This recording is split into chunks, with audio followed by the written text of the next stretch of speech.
I'm Brandon Nicastro, owner and founder of GCS Glass and Mirror in Phoenix, Arizona. And then we got another location in Denver, Colorado.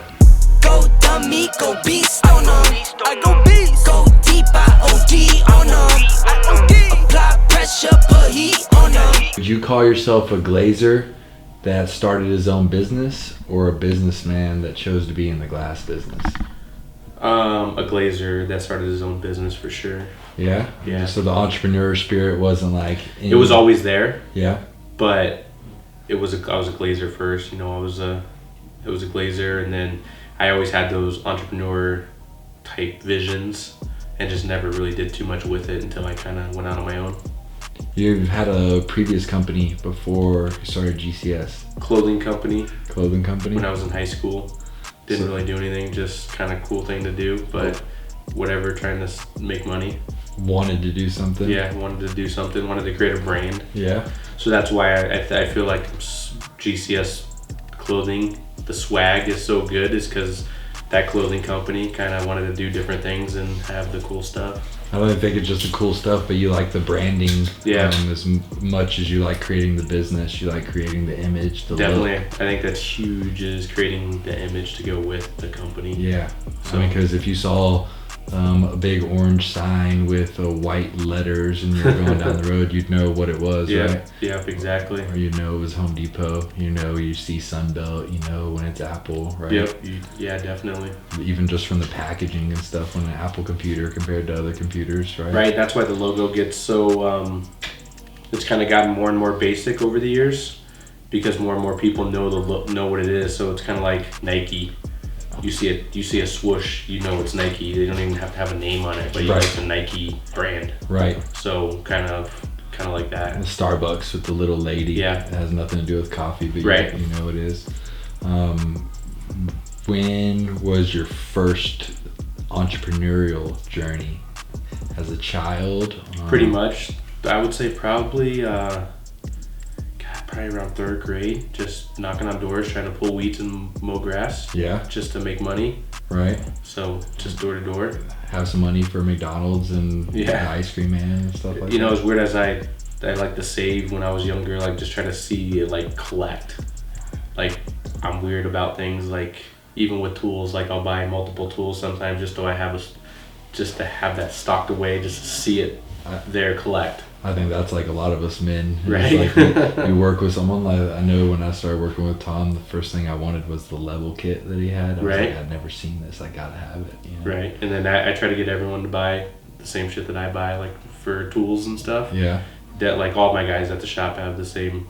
Except the new dude. Except for the new dude, he's a DeWalt guy, but everyone else has Milwaukee. So. And then we're trying to get Milwaukee to sponsor, so they'll turn orange. Right. Yeah, that'd be pretty Custom sweet. stuff. So what is, when did you start GCS here in Phoenix? 2013. 2013. Mm-hmm. How many employees did you have? Just me. Just you? Just me. Right off the jump. Yep. Went out on my own.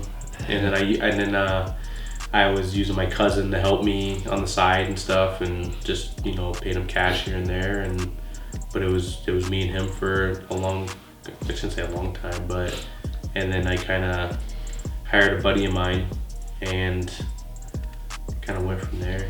I know now you have a fleet of vehicles, from steel trucks to smaller vans, big vans, a whole fleet of vehicles, all custom wrapped and represent the band really well. What'd you drive in the very beginning? I had I can't remember what year it was. I think it was a 2015 1500, Dodge 1500. The A-frame rack in the back? Mm-hmm. So before that, so it was weird. I worked for a company and I wanted to go out on my own, but I had a car. I had an Audi, and I traded that in and got approved for a truck somehow. I don't even know how.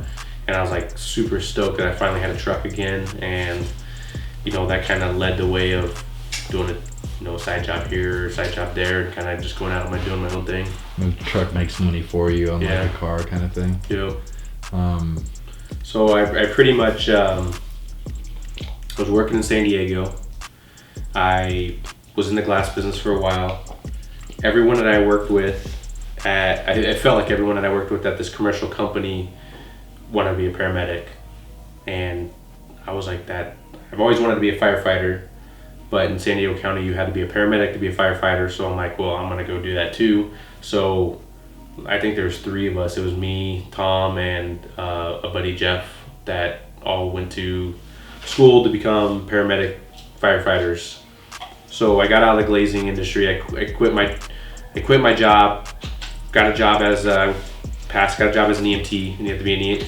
At that time, you had to be an EMT. I think for it was like, I don't even remember, like 6 months. I think it was as a prerequisite to qualify for medic school. I don't remember how long it was, but I got a job as an EMT, and I worked for like 2 days on an ambulance, and I just didn't like it. What about it didn't you like? We were doing medical transports, and it was just shitty work, and it's not like we were running any cool calls or anything. And it was like, I felt like as soon as I got the job, I forgot everything I learned, like a lot of the stuff, like how to do a basic assessment on a patient. Like, it was just, I knew the basics and I can do it, but it was like when it came to reality, I forget. And then it was boring to me. And then I had another kid on the way. I already had a kid, and so I was like, you know what, it's not for me.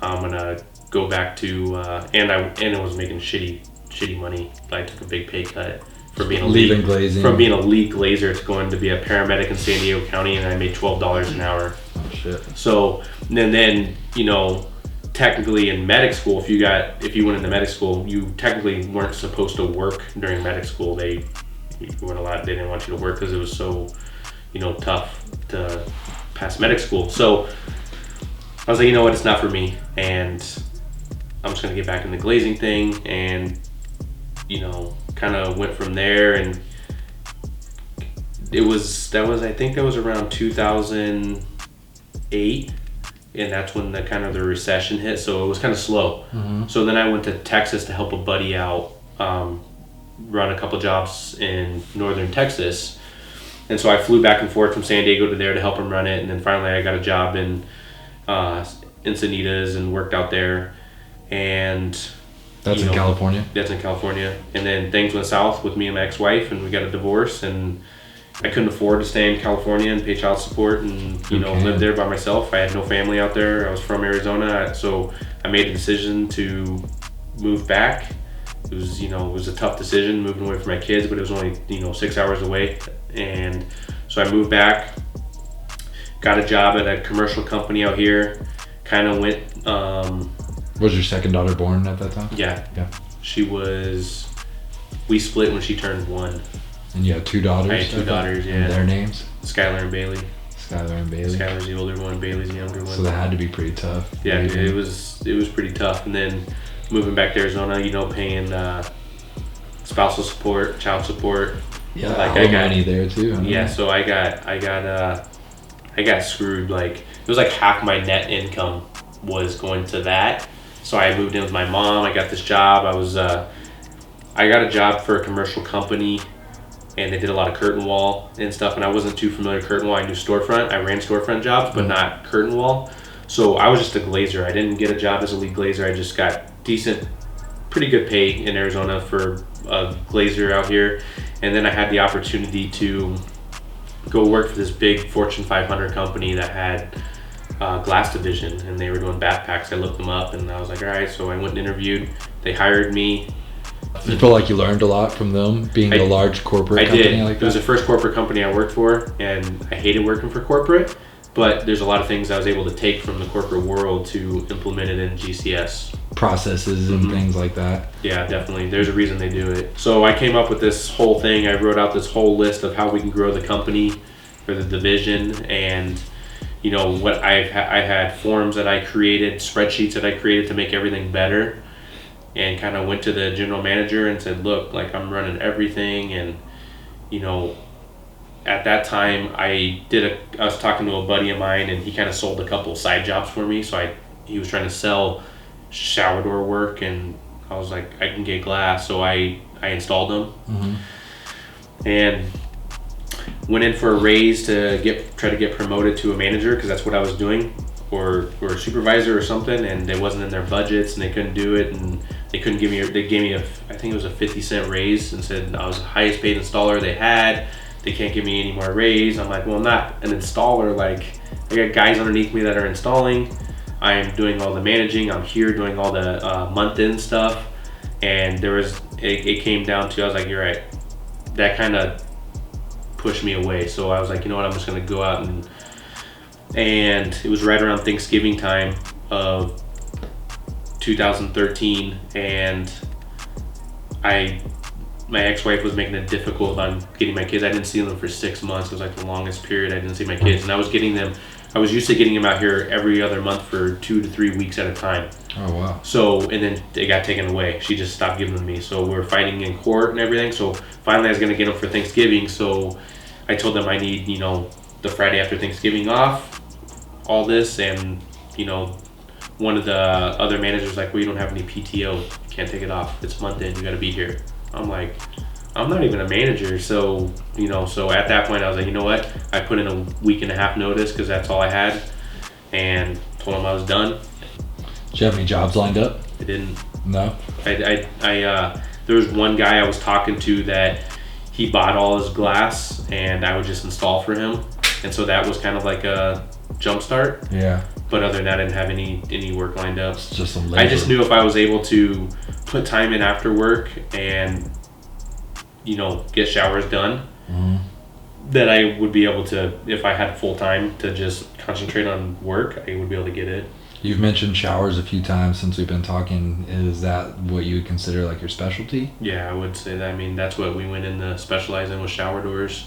I wanted something to go in there that had high margins and, higher dollar amounts.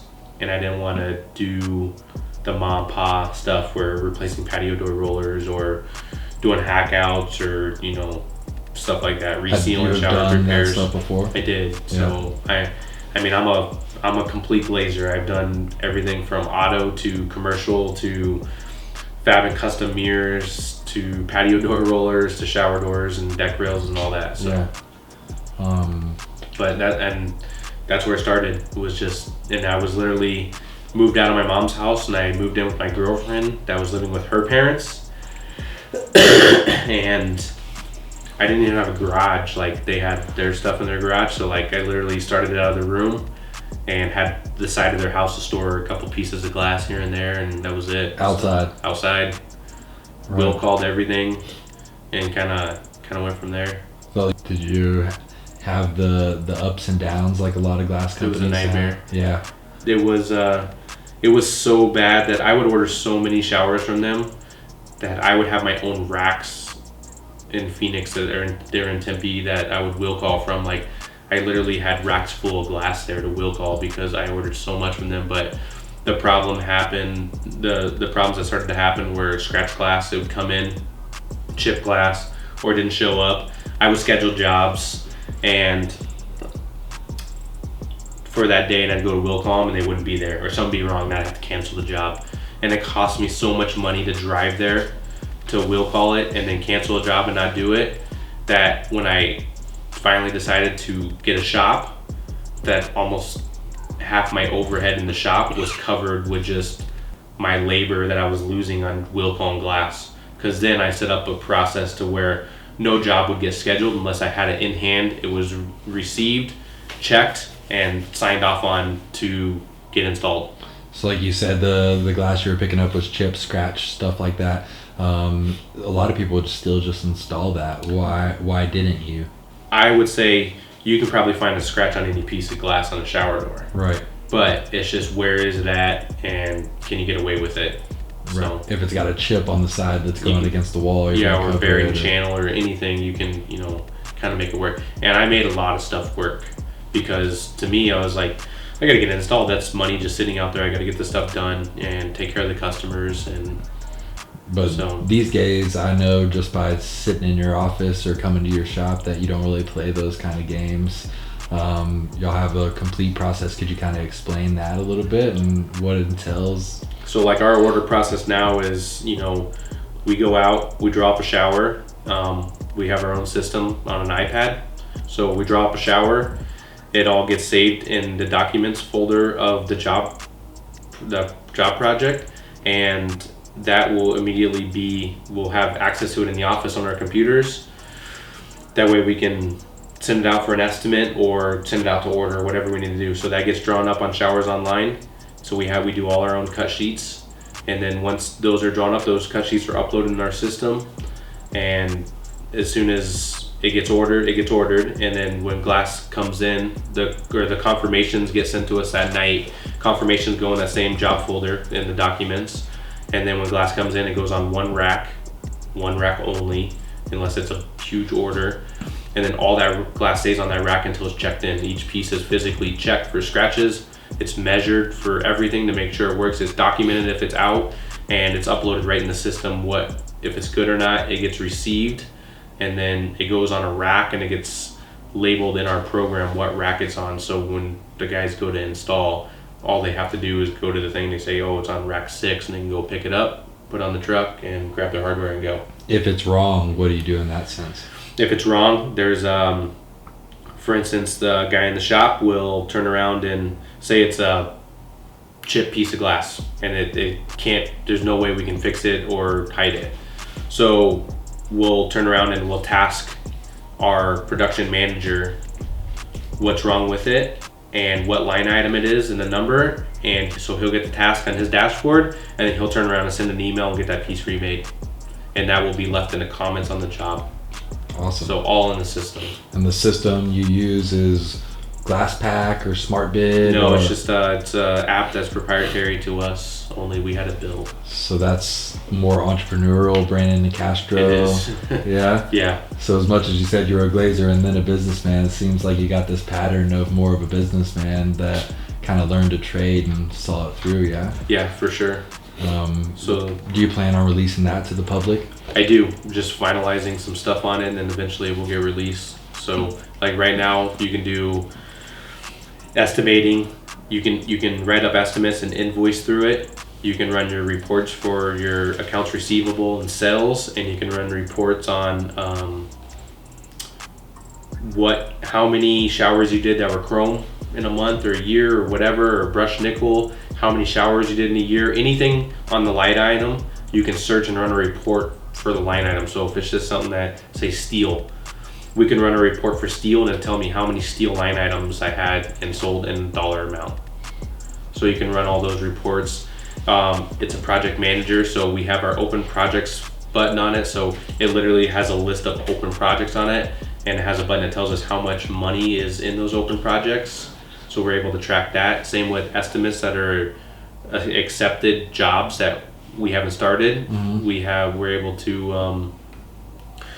We're able to see how much money we have down the pipeline of accepted, POs that have been issued to us. All of each job specific documents have everything in it, from checks received to original drawings to cut sheets to confirmations. You can lock whatever documents you want per user to allow different people to open it.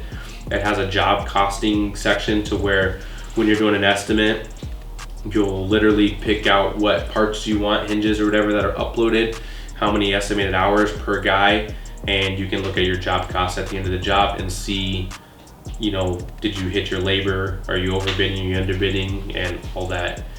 It also has, every guy has a dashboard, so you can task them anything and they can click on it and go to wherever they need to do to fix it. Like say they need to upload documents or something, they can go in there and upload documents if they didn't do it.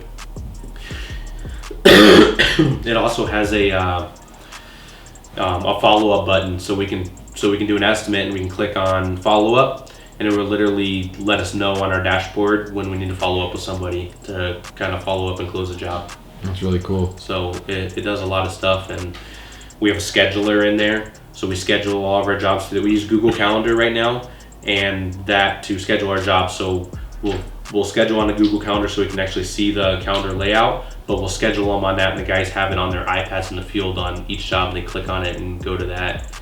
But right now we're integrating our own calendar in it. Really cool. So it's almost there.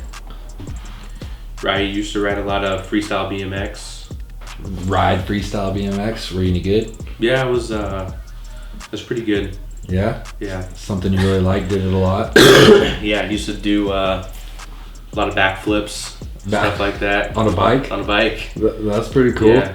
Used to get hurt a lot. Yeah. And then I I literally quit riding right after I started my company because I got hurt and I had to go to work the next day for myself and I couldn't call in. Right. So, and I was like, man, I can't afford to get hurt right now. So, but the ambition was still there. And then the ambition is still there. Still want to ride. I got 2 bikes right now. I still have bikes, and it's like, and I'll ride again. And now I'm in more of a position that I can't afford to get hurt because I have guys that are able to back me up. So, but you have some new hobbies now that you're pretty into. Yeah, I hunt a lot now. What do you hunt? Everything. Anything? You get an adrenaline rush from that like you used to in BMX? It is, especially like bow hunting, because it's strategic. It takes discipline. So it's more of a challenge, and it's kind of. I feel like I always got to be challenged at whatever I do. I'm a competitor. Like I still compete on everything I do. So. And then with glass as well. Yeah, with glass as well. I feel like I got to be the best. I can see that. So. 3 things you're like, this is what I decided to get me to where I'm at right now. I think one of the big things was getting divorced and paying child support and paying all that money, that it drove me to go out and make something of my life and make more money. To kind of still want to give your kids. Yeah, I want to give them a good life and kind of recoup the money that I was already giving. So if I can make extra on top of it, then it would kind of make up and I'd be able to still live a good life. So I felt like that was my best option to go in the business, to kind of give them a better life and give myself a better life.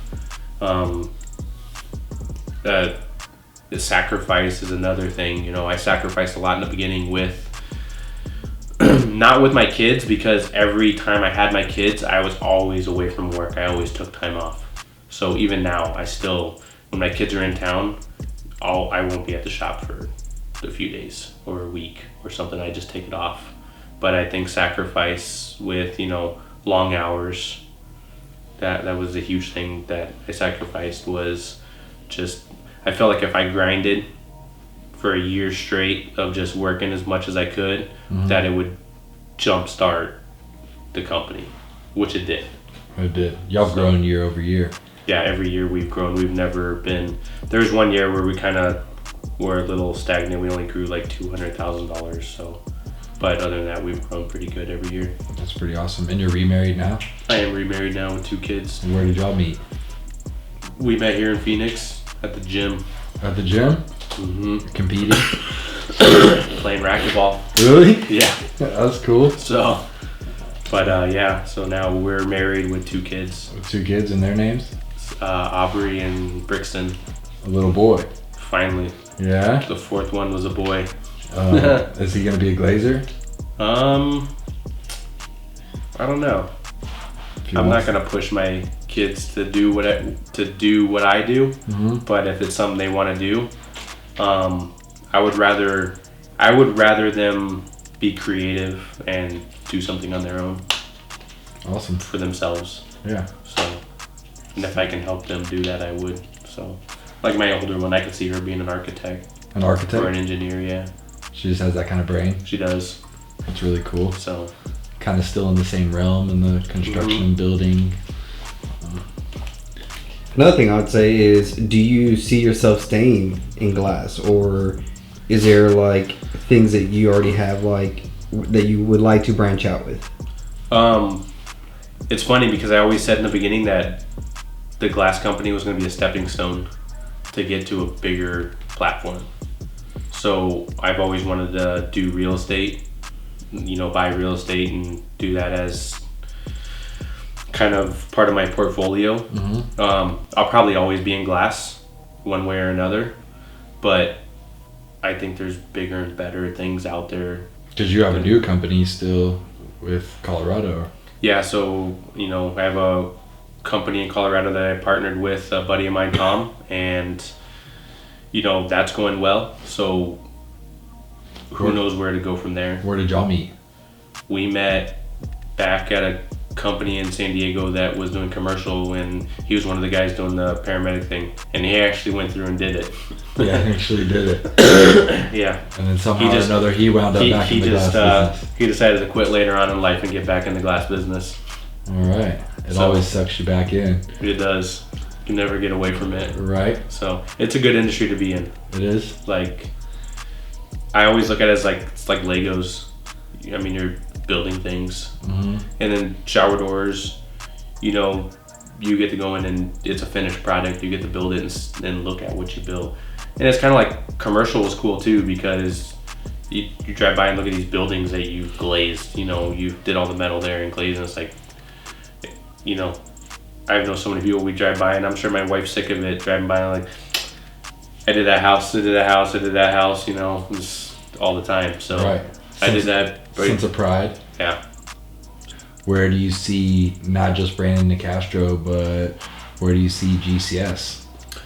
I have different visions for GCS that I keep going back and forth on. You know, I want it to be a franchise, and then I want it to be not a franchise where I'm part owner or owner of a whole bunch of different locations. More of a chain. And then there's the part of me that just wants to grow Phoenix and grow Colorado and leave it how it is, you know, just grow them big. And then, you know, I have the steel thing that we're doing too, and then that's a different entity in itself. Mm-hmm. So, and I go back and forth on selling part of Phoenix here or selling it if I ever got the right offer. Just because I have other opportunities with other things that I can put my time at. So whether it's the software, whether it's the software, Colorado, the steel company, glass experts, whatever. Awesome. So kind of still up in the air. Obviously the end goal is financial freedom. Mm-hmm. And, you know, I'm always going to work no matter what. I'll never retire. I'm always going to be doing something, building something. And everything's for sale. Everything's for sale. For the right price. For the right price.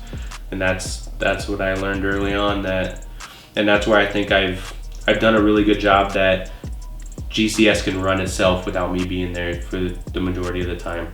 And that's kind of one of the biggest things that I thought about going into business, and I heard it somewhere. And I've always stuck with it, that a business isn't worth anything if you run the business and the business needs you to run. So the first thing you do when you open a business is think about selling the business. And set it up to sell. So whether you sell or not, right. But just to set it up to sell. And that's pretty much what I've kind of leaned towards. You have a good team there? We do have a good team, yeah. I'm proud of all of the people that work for you. Yeah, it's really good right now. So, I mean, sky's the limit. That's awesome. So, we'll see what the future holds.